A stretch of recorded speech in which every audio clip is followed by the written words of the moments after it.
এক ছেলে সবার সাথেই অনেক খারাপ ব্যবহার করতো। এটা দেখে তার বাবা তাকে এক ব্যাগ ভর্তি ব্রেক আর একটা হাতুড়ি দিলেন এবং বললেন যে যতবার তুমি রেগে যাবে ততবার এই দেয়ালে তুমি একটি করে ব্রেক লাগাবে।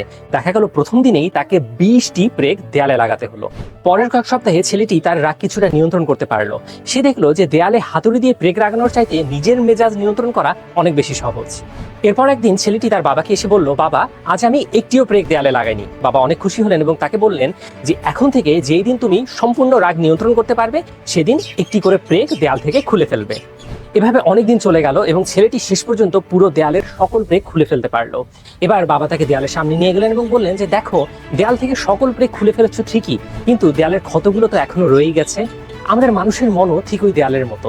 আপনি আপনার আচরণ দ্বারা কারো মনে ক্ষত করলে পরে তাকে যতই সরি বলুন, সেই ক্ষতটা কিন্তু রয়েই যাবে। তাই রাগের সময় নিজের জবান নিয়ন্ত্রণ করতে শিখুন। নিজের শব্দের আঘাত দ্বারা অন্যের মনে ক্ষত করবেন না।